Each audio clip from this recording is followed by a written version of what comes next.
Over the past 4 weeks, I've made videos about the different components of smartphones and how do they work and how you can learn about those components to make a better purchasing decision. I've made videos about RAM, the different types of RAM that phones have used over the last few years and how the speeds have gotten faster over the last few years as well. I've made video about the displays and how it's different from an LCD display to an LED display to an OLED display and the mini LED and kind of all the different displays that we might get in the future with all the foldable phones, rollable phones potentially as well. Also made a video about the camera system and how do they work and how megapixels and sensors actually correlate together and how manufacturers have used less megapixels on their cameras for so many years but still produce some of the better shots and some of the best shots in the industry. And last week I've talked about the chipsets, pretty much the brain of the smartphone, the different manufacturers that produce the chipsets for certain smartphones like Apple, Qualcomm, Google, Samsung, MediaTek as well, and how they've progressed the chipsets over the last few years. So then our smartphones just keep getting better, smarter, and more powerful as well. But how do those 4 videos can help you make a better buying decision? I've made those videos with a simple goal to try and educate you more about your device,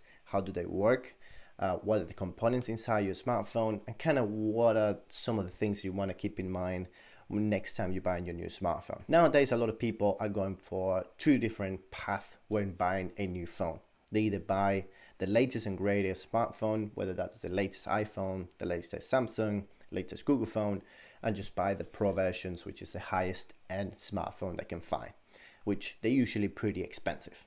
Or they can go for the second route, which is buying either a refurbished phone or a used phone or a brand new phone, but from 2-3 years ago, which is still a great choice. But either route you're taking into your buying experience, whether you're buying a brand new phone from the latest release or whether you're buying a refurbished or used or new phone, but from 2 or 3 years ago, you still want to be able to know what these different components mean, the different speeds, the different specs that you might find on your smartphone camera, on your smartphone RAM, and on your smartphone display, refresh rates, and all these type of things that will make a difference for your smartphone.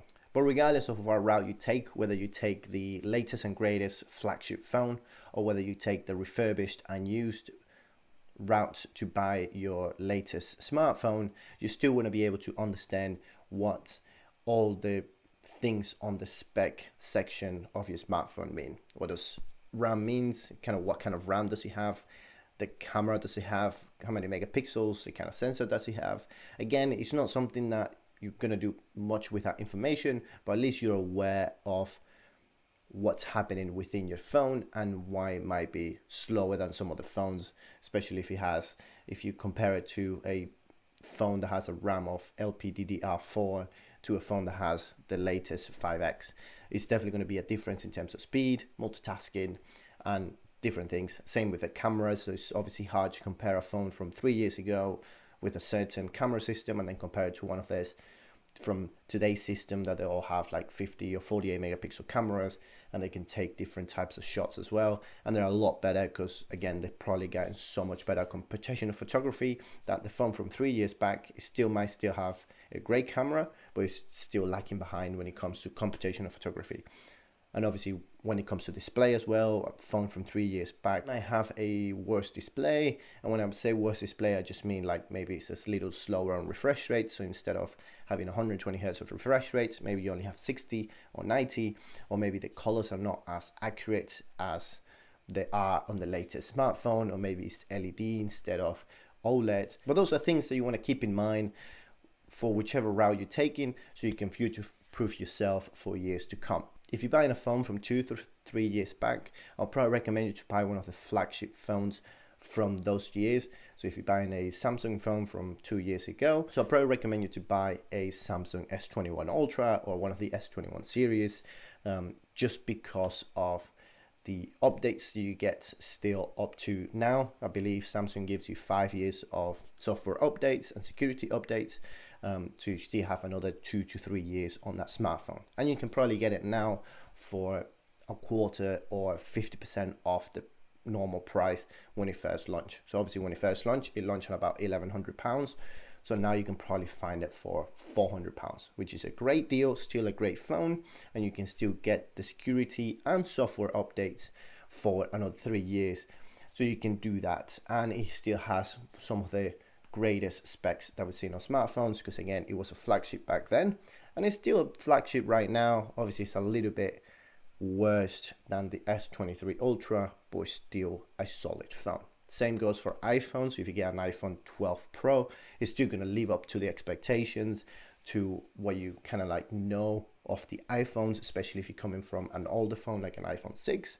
You can definitely buy an iPhone 12 Pro and see some huge difference, especially on display and camera as well. And you still get the 3 to 4 years of security updates, and you can find the iPhone 12 Pro for, again, a half of the price of what you could have paid when they first launched 2 years ago. And if you're buying a brand new phone, then there are other 2 routes you can go when you're buying a brand new latest phone released this year. You can either go for the flagship phone like the iPhone 14 Pro, 14 Pro Max, S23 Ultra, or the Google 7 Pro, or those kind of flagship phones. Those are solid choices. Obviously they're expensive, but they're really solid choices. For most of them, you get 4 to 6 years of security updates, and you get also 4 to 5 years of software updates. So you know those phones, if you really take care of them, they're going to last you a while. If you're buying the latest phones that have been released, but you go into the budget section, so let's say you go for the Samsung A series phones, or you go for a Realme Poco F series phones, or the Oppo phones, in terms of that mid-range between $500 to £200, or $500 to $200, there are 2 things you want to keep in mind. One is the security and software updates that you will get on those phones. Security and software updates that you get on the lower tier phones are usually a lot less. Usually about 2 to 3 years. Some of them will give you 4 years of security and software updates. So you may have to upgrade that phone a lot quicker. And then another thing you want to keep in mind when you're buying a mid-tier phones is that you probably want to keep in mind that you're going to be compromising on one of the areas of that smartphone. That could either be the camera quality not being as great, that could be the battery life not being as efficient, or not having a great battery life at all. That could be the display not being fast enough, so maybe only being stuck at 60 Hertz and not being able to get past it, or maybe the color, so it doesn't get bright enough. Those kinds of things, you will find some type of compromise when it comes to the mid-tier phones. That decision obviously comes to you. What would you like to see? What would you like to compromise? Would you like a little bit of a worse battery life but have still a pretty good camera, or would you like the opposite? Again, I think nowadays you won't see that many phones between £200 to £500 that have bad camera. I think they're all pretty decent, at least at a steady normal level. You will be happy with the shots that you take, especially if you're coming from another mid-tier phone. You're not going to see that much of a difference. I believe the biggest difference that I've seen with mid-tier phones when it comes to upgrading is the speed of doing a certain task. They're usually a little bit slower to open apps. They're usually a little slower to run games, especially high graphics games, and they usually tend to get slower quicker over time. So after a year, you might start noticing that your phone starts to get really slow, or you might have to kind of keep an eye on the storage because they get filled up pretty quick. But again, I would just wanted to make these videos to give you an insight and kind of teach myself about what goes on into our gadgets and what goes on into our smartphones, and hopefully teach you something and project the knowledge that I've learned over the last 4 weeks of our smartphones. And hopefully learning about the components, it has given you a new sense of knowledge to know what goes on into your smartphone. So next time you're buying a smartphone, at least you have a better idea of the numbers and the letters that you get thrown at when you see the specification kind of like tab on the Samsung website or the Apple website. So at least you can see them and understand them a little bit better, and you can make a better choice when it comes to your buying experience as well.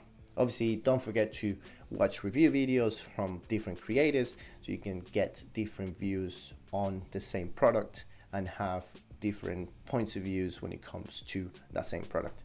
But thank you guys for watching this 5-part video series. This last video was more of a conclusion just to close it out and to kind of wrap it all up and yeah, say thank you pretty much for being here and watching the videos and liking the videos and subscribing to the channels. There's been a couple of new subscribers coming into the channel, so thank you very much. I will be back with more tech videos again, obviously, so I'm still sticking to one video a week every single week. And as you can see, I'm finally back in my studio, not for very long. It's gonna be a couple of hectic weeks coming up for my work. Stay tuned for more tech videos and more tech review videos coming up really soon. Thank you guys. My name is Luigi, and I'll see you guys on the very next video. See you later.